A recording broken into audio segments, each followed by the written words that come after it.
Hey everybody, welcome back to another episode of the Joshua Bridwell Show. This is the podcast where I talk about your personal, professional, and spiritual growth, and where I will eventually take live calls to help you go from stuck to growth. I am your host, Joshua Bridwell, and if you are watching, you may notice that I'm not in my usual studio.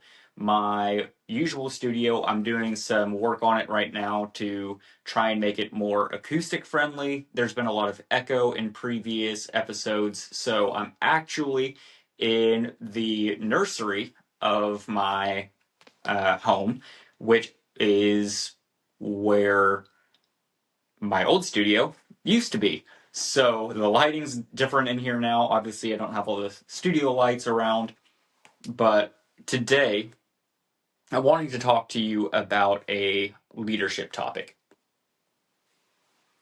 For a long time, leadership was measured by titles, results, bottom lines, how much money you made, how big your team was, and, did you hit the goal? And those things matter, but here's what I've noticed. The leaders that actually stand out right now, the ones that people really want to follow, are different. They are not always the smartest person in the room. They're not always the loudest person in the room. They're the ones who know how to show up for people, the ones who actually listen, and the ones who can handle pressure without snapping, the ones who make you feel valued, not used. That is extremely important. That is emotional intelligence.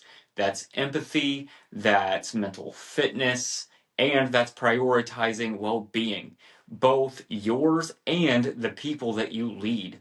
These aren't things that are just nice to have anymore. They are the new standard in leadership. And today I want to break down what that actually looks like and how you can grow in it. I want you to grow in these areas because if you are going to stand out in a leader today, it matters. And I'll be honest with you, when I first thought about leadership, I thought it was always about being confident and being decisive. Like if I could make the call and if I could stand strong, that was leadership. And don't get me wrong, that's part of it. But the longer that I've led, the more I've realized people don't remember the decision. People don't remember the decisions as much as they remember how I made them feel in the process. And when I started paying attention to my own emotions and how I reacted to people, and I actually started listening instead of just waiting for my turn to talk, and that's when things really started to shift for me. I started to build trust with my team. People started opening up more. And honestly, I felt like I was leading from a much healthier place. If you are in an unhealthy place, it's really hard to lead from a healthy place.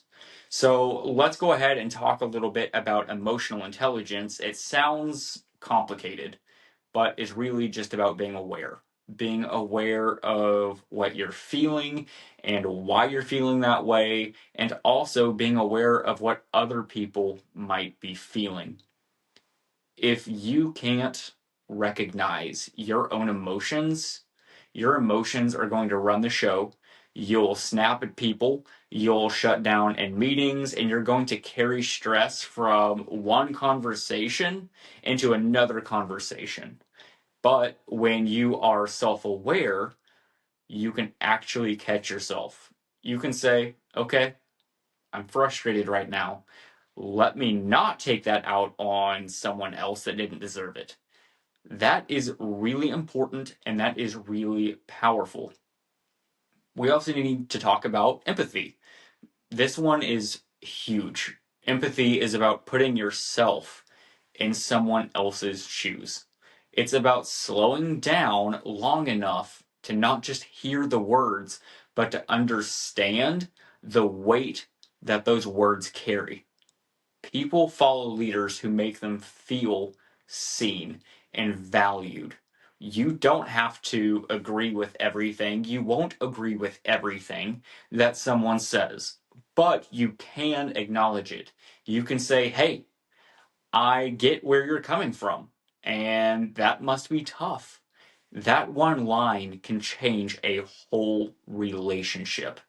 Without empathy, leadership becomes fake, it becomes cold, but with it, leadership becomes really attractive, it becomes magnetic. And now I want us to talk a little bit about mental fitness.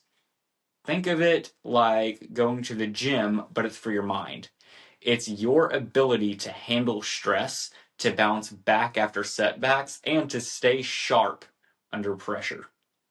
If you're a leader and you crumble every time that something goes wrong, I promise you 10 out of 10 times your team feels it and they mirror your stress. But if you can stay grounded, even in the storm, you create stability for everyone else. And here's the thing, mental fitness doesn't just happen.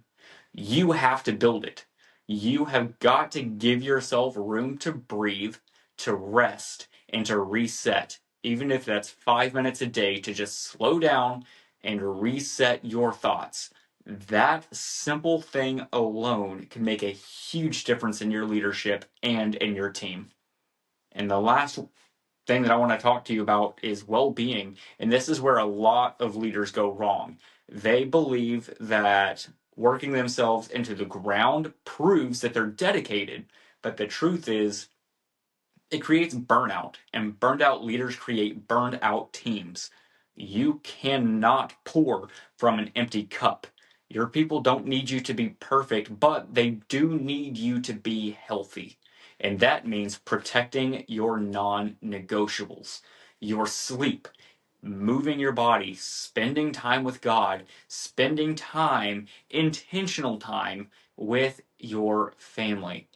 Jesus himself modeled this. He withdrew to rest, to pray, and recharge, and if he needed it, I promise you, so do we. Leadership is not about running yourself into the ground. It's about leading from overflow, not emptiness. Some people out there needed to hear that. So let me leave you with this. The world doesn't just need more people with titles.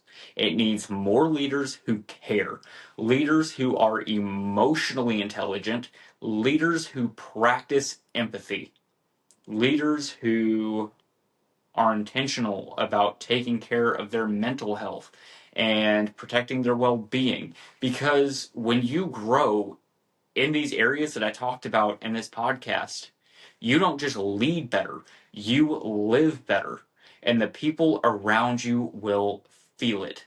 And if this episode encouraged you, I really want you to share it with a friend who's leading in some area of their life right now. That could be work, that could be family, that could be the church. And make sure that you are subscribed because we are going to keep on growing together.